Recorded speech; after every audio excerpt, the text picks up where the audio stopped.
팀장의 너 때문에 다 죽어 한마디. 안녕하세요, 버딩미.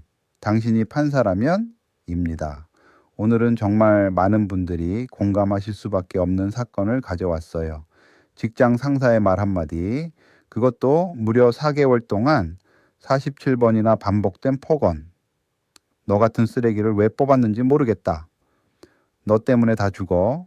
이 말들이 법정에서 울려 퍼지는 순간 법정 분위기가 얼어붙었다고 합니다. 그런데 회사 측은 끝까지 이렇게 말했어요. 그건 업무상 정당한 지시였습니다. 여러분은 이 말 납득이 되시나요? 2021년 3월의 어느 월요일 아침이었습니다.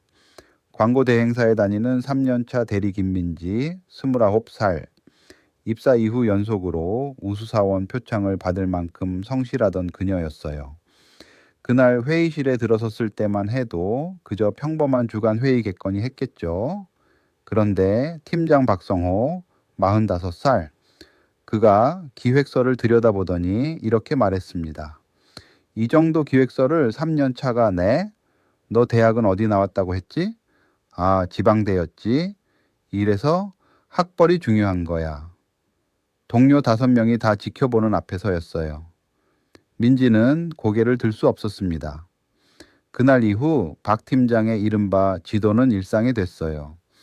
3월 15일에는 전체 메신저 대화방에 이런 메시지를 올렸습니다. 네가 일을 이따위로 하니까 우리 팀이 꼴찌야. 너 때문에 다들 야근하잖아. 회사 동료 전부가 읽을 수 있는 단체 채팅방에요. 민지는 그날 저녁 화장실에서 30분을 울었다고 합니다. 4월에는 더 충격적인 일이 벌어졌어요.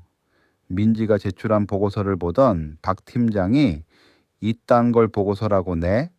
초등학생도 이것보단 낫겠다며 서류를 집어던진 겁니다.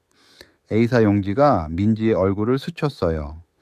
옆자리 동료가 팀장님, 그건 좀 이라고 말을 꺼냈지만 박 팀장은 네가 뭔데 끼어들어? 라며 돌아섰습니다. 그날부터 아무도 민지를 돕지 않았습니다.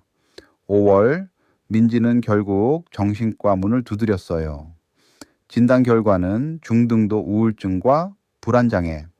출근하려면 수면제를 먹어야 하고 팀장님 목소리만 들려도 숨이 막혀요. 라는 민지의 말에 의사는 6주간 치료를 권고했습니다.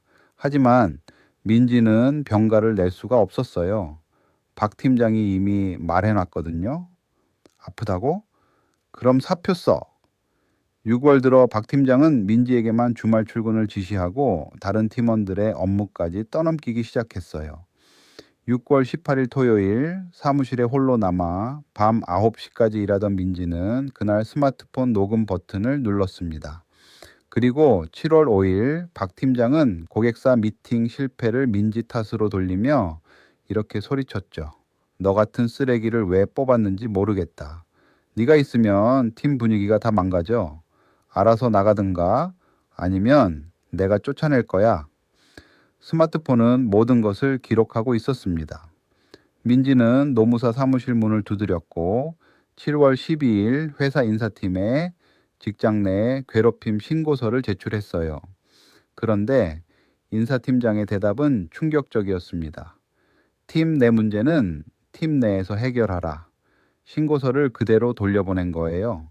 더 이상 버틸 수 없었던 민지는 그날로 병가를 냈고 8월 3일 박 팀장과 회사를 상대로 손해배상 청구 소송을 제기했습니다. 청구 금액은 5천만 원이었습니다. 자, 이 사건의 핵심은 바로 이겁니다. 박 팀장의 발언들이 업무상 정당한 지시였느냐, 아니면 법이 금지하는 직장 내 괴롭힘이었느냐 하는 거예요. 근로기준법 제76조의 이 조금 어렵게 들리시죠?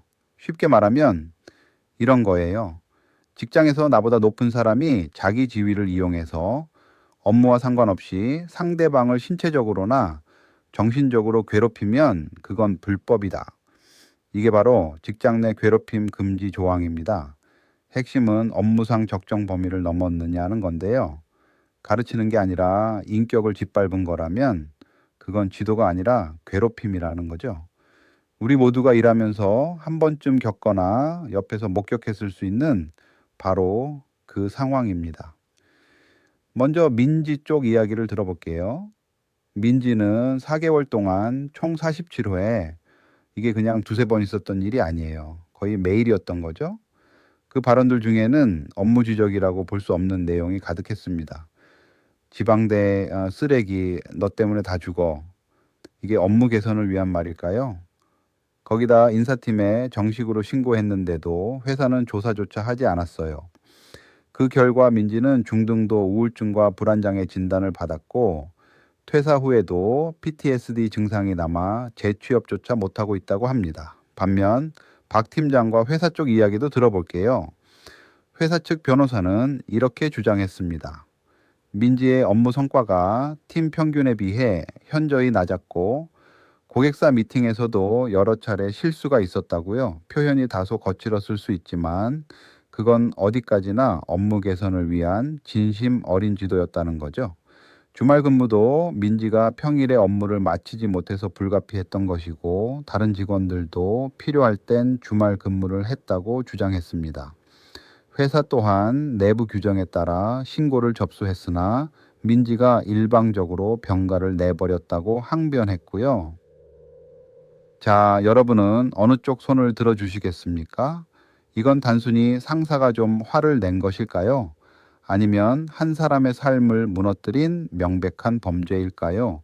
지금 버딩미 블로그에서 직접 투표해 보실 수 있습니다. 원고 민지의 손을 들어주실 건지 아니면 피고박 팀장의 주장이 일리 있다고 보시는지. 투표에 참여하신 분들께는 실제 판결 전문을 공개해 드립니다.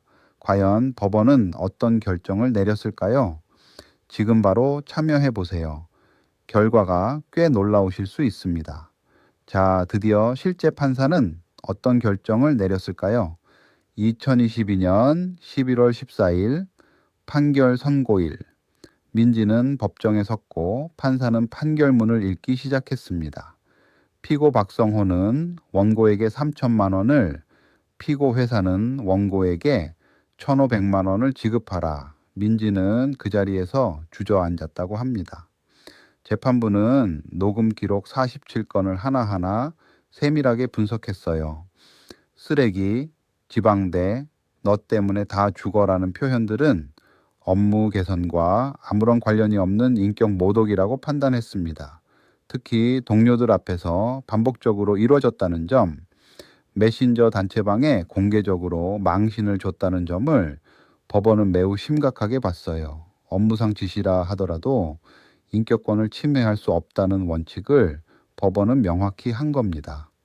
회사 책임도 그냥 넘어가지 않았어요. 신고를 접수하고도 조사를 하지 않고 팀 내에서 해결하라며 묵살한 건 근로기준법상 신고 처리 의무를 명백히 위반한 것이라고 판시했습니다. 손해액은 정신과 치료비 247만 원에 위자료 2,753만 원을 더해 박 팀장에게 3천만 원, 회사에는 방조와 묵살 책임으로 1,500만 원이 인정됐어요. 다만 원고가 청구한 5천만 원에서 일부 감액된 건 민지의 업무상 실수도 일부 있었다는 점이 참작된 결과였습니다. 재판부는 판결문 말미에 이렇게 적었습니다. 직장 내 위계를 이용한 인격권 침해는 어떤 이유로도 정당화될 수 없다. 업무 개선은 상호 존중 속에서 이루어져야 하며 폭언과 모욕은 결코 정당한 지도 방법이 아니다. 이 판례가 우리 일상에 주는 교훈 알아두면 반드시 도움이 됩니다. 첫째, 증거를 남기세요. 민지가 이 싸움에서 이길 수 있었던 결정적 이유는 바로 스마트폰 녹음이었습니다. 폭언이 반복된다면 메신저 캡처, 녹음, 진단서, 날짜별 일지를 꼭 남겨두세요. 기억은 흐릿해지지만 기록은 남습니다.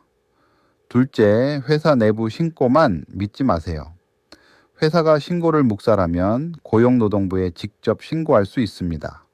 직장 내 괴롭힘은 고용노동부에 진정을 넣을 수 있고 회사가 신고 후 조사 의무를 이행하지 않으면 그 자체로 법 위반이 됩니다.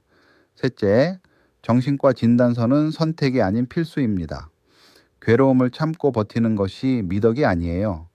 치료비와 위자료 산정 모두에서 진단서는 핵심 증거가 됩니다. 나를 지키는 것이 먼저입니다. 당신이라면 어떤 판결을 내리셨을까요? 박 팀장에게 3천만 원은 충분한 처벌이라고 보시나요? 아니면 더 강하게 책임을 물어야 했을까요? 여러분의 생각이 궁금합니다. 버딩미 블로그에 댓글로 남겨주시고 주변에 직장 생활로 힘들어하는 분이 계시다면 오늘 에피소드를 꼭 공유해 주세요. 당신의 공유 하나가 누군가에게 용기가 될 수 있습니다. 구독과 좋아요도 잊지 말아 주세요. 다음 판례에서 만나요.